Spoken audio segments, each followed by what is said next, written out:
Les Jeux Olympiques ont longtemps été une thématique majeure des jeux vidéo de sport. Les générations 8 et 16 bits ont ainsi connu de nombreuses adaptations d'Olympiades, à l'image des track and field et autres Olympic Gold. D'abord focalisés sur les épreuves d'athlétisme, ces titres ont peu à peu accueilli d'autres disciplines, ouvrant la voie à des jeux très exotiques comme la série des California Games, mais aussi des titres inspirés des Jeux Olympiques d'hiver. Cet épisode de Retro & Magic revient sur deux jeux multi-épreuves de l'ère Saturn, Athlete Kings, connu au Japon sous le nom Decathlete, et sa suite enneigée, Winter Heat.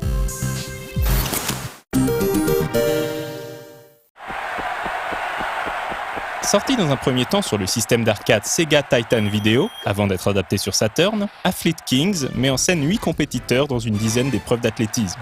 Outre les courses habituelles représentées par le 100 mètres, le 400 mètres, le 1500 mètres et le 110 mètres haies, le joueur peut s'adonner à des disciplines aussi variées que le lancer du javelot, le saut en hauteur, le lancer de poids, le saut à la perche, le lancer du disque ou encore le saut en longueur.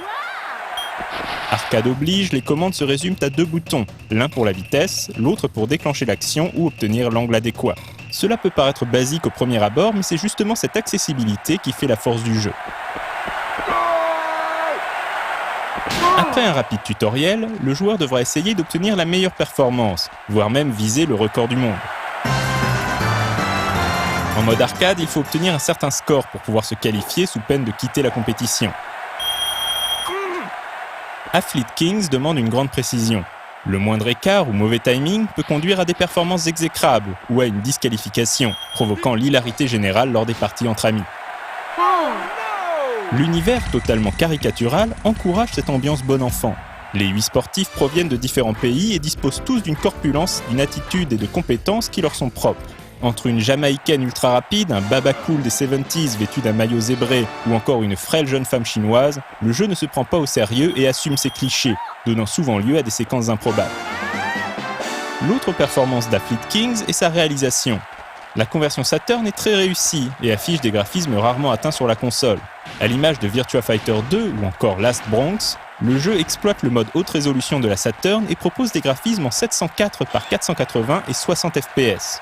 Du côté de l'ambiance sonore, la quasi-totalité des épreuves ne possède aucune musique, à l'exception du 1500 mètres que les développeurs ont jugé bon de mettre en scène d'une manière différente.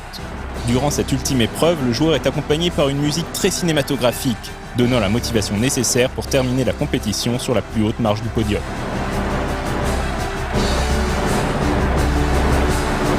Digne des meilleures productions de Sega, Athlete Kings est une totale réussite. Même s'il a un peu vieilli et que les démarches des sportifs peuvent paraître étranges, il demeure encore très fun et c'est assurément l'un des meilleurs jeux d'Olympiade qui existent. En plus de proposer des épreuves à 2 joueurs en simultané, il se démarque par son ambiance unique. À noter la présence d'un personnage caché, Mankichi Kazami, dans la version japonaise du jeu.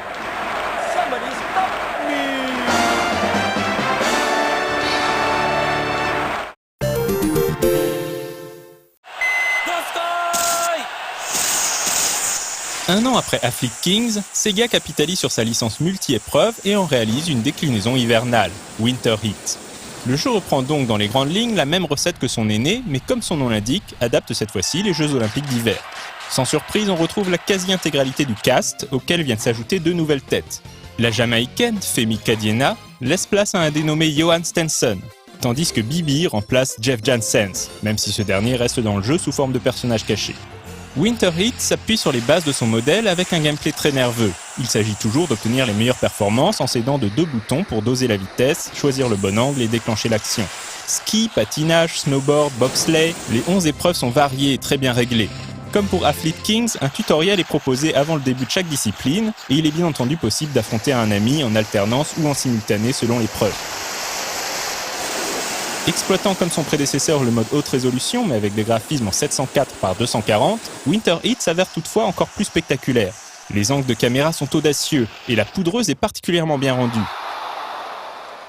Un gros travail a également été effectué sur les animations, criantes de réalisme. Coloré et rapide, Winter Heat profite en effet des dernières avancées en matière de développement sur Saturn et le résultat démontre une nouvelle fois tout le potentiel de la console de Sega. À l'époque, la comparaison avec Nagano Winter Olympics sur Nintendo 64 a fait mal au titre de Konami.